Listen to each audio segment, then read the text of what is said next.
Makakabili ka ng mura, kaso lang. Mapapamura ka, sir. Okay.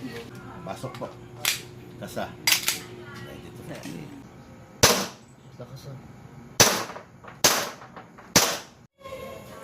Okay, good day mga Airsoft. Good day mga kabigman. Nandito po tayo mga Airsoft. Lingunan, Valenzuela. Pasensya na, gabi na. Ginabi na tayo. Ngayon, imimit natin yung Airsoft natin, Sir Michael. Okay?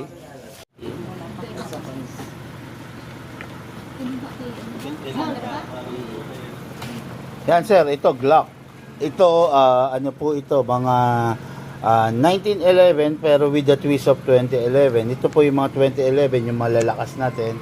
Ito po yung sikat natin ngayon, yung staccato. This is the Glock and Glock pa rin.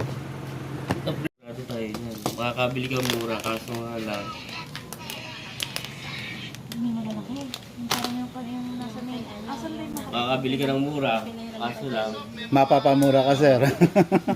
Okay. Look. Oo, yun. Sir, bali, pag i-share ko na lang sa iyo yung video, just in case may makalimutan ka, meron kang pwede mapanood.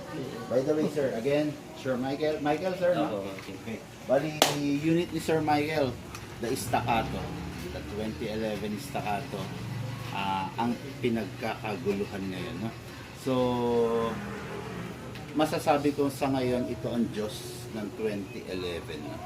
Sa mga ka-level ng 5.1. Napakalupit, napakaganda. Full upgrade.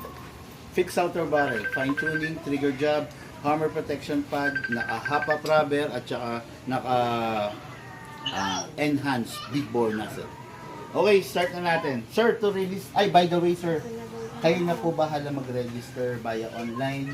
Scan nyo lang po ito using cellphone. Bali, authenticity card po ito, then meron po kayong lifetime international warranty. Ano to sa dito isketa? Ito, scan nyo using your cellphone, then register mo lang sir. Enter mo lang yung model at the same time yung serial. Ayun po, dire-diretso na po yun. First of all, yung unit mo sir, may beaver tail to. You need to press this para mag-fire siya. Ay, yan. Pag hindi mo siya na-press, hindi siya magpa-fire. Sabihin natin. Kung mapapansin mo sir,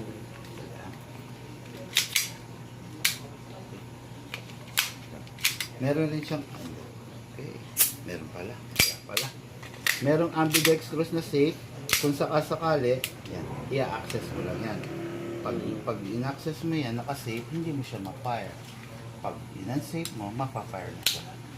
Okay, yun lang naman sir. Then, naka-optic sight, naka-magwell na rin. Kaya lang, hindi siya yung katulad ng isang version na pwede mo lagyan ng scope. Ito, ganito na siya forever. Post mo muna din dito ka. Oo nga. Okay. Okay sir, bali ito. Number 1 sir. Ladies, the magazine. Sir, this is the magazine. This will serve as your tank. Kaya iwasan lang po natin malaglag. Pag nalaglag, possible magkalik. Pag nagkalik, ang unang-unang gagawin sir, tawagan kami. Kasi para i-guide kita, DIY ka, ikaw lang mismo, kaya mong i-resolve. Silicone oil po. Hindi po pwedeng gumamit ng mga WD-40 or any other oil. Silicone po na compatible sa airsoft. Yung airsoft po kasi natin sir, may mga rubber at saka may mga ABS plastic sa loob. Kung sakasakali, lumulutong sila kung gagamitan mo ng ibang oil. Okay sir, ito po. Matagal mo na makakasama to sir. Siguro mga 2 years kasi wisik lang. Press the valve sir. Ito, pindutin mo ng bahagya, konti lang, then spray. Pag nakapindot ka, naka-open yung valve, papasok yung oil. Pag hindi ka naman nakapindot, ini-spray mo lang yan, tutulo lang sir. Okay, then, enough na yan. Dito po tayo sa ilalim. Inlet valve kung tawagan. Konti lang naman sir. Opo. Number 1, number 2. Sa unit po, dalawa rin po. Kasa, ilak to manually. Okay, sprayan po dito. Then, isprayan din po dito. Ito pong itim, yung nozzle. Ito yung tinatawag ko na, actually, yung unit natin, naman siya talaga 100% full steel. 98 to 99% full steel lang siya kasi merong ABS plastic part yun nasa yung piston. Then sir, tulad ng sa live mo, wag mo na hatakin to, mapupul. Pull back lang. Then rest. Okay. Gas. 12 kg lang sir. Sa ngayon, 12 kg lang to. Pero meron akong innovation na ginagawa sa upgrade. Soon, pwede mo nang i-14 kg to. Pag natapos ko yung upgrade na yon, pwede mong ipa-upgrade ulit sa akin to ng libre lang. Dadaling ko daan. Yes sir, yun yung tinatawag na recoil buffer. Sa live, meron din Nakita nun. ko yun, napanood ko. Yan. Para magamitan mo pa siya ng mas malakas na gas. Okay?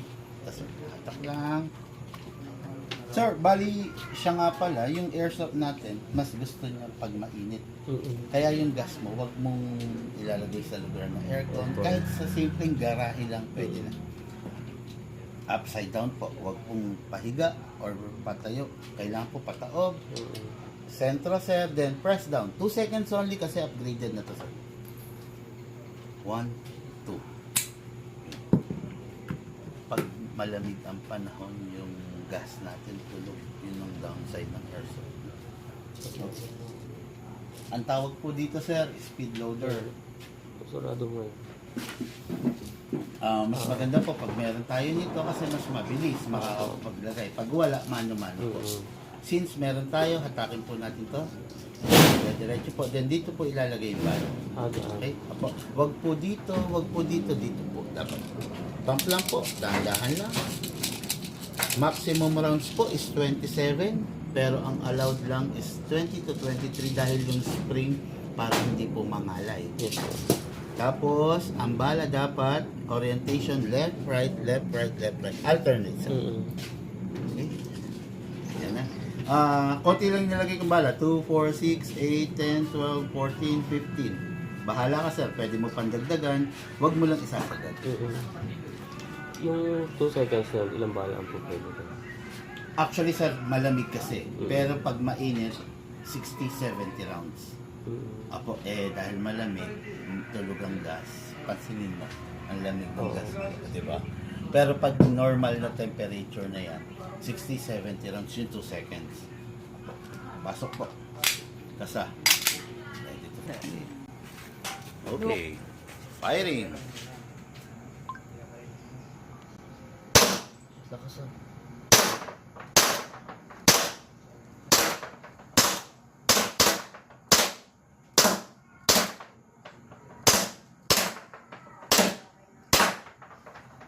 Open slide.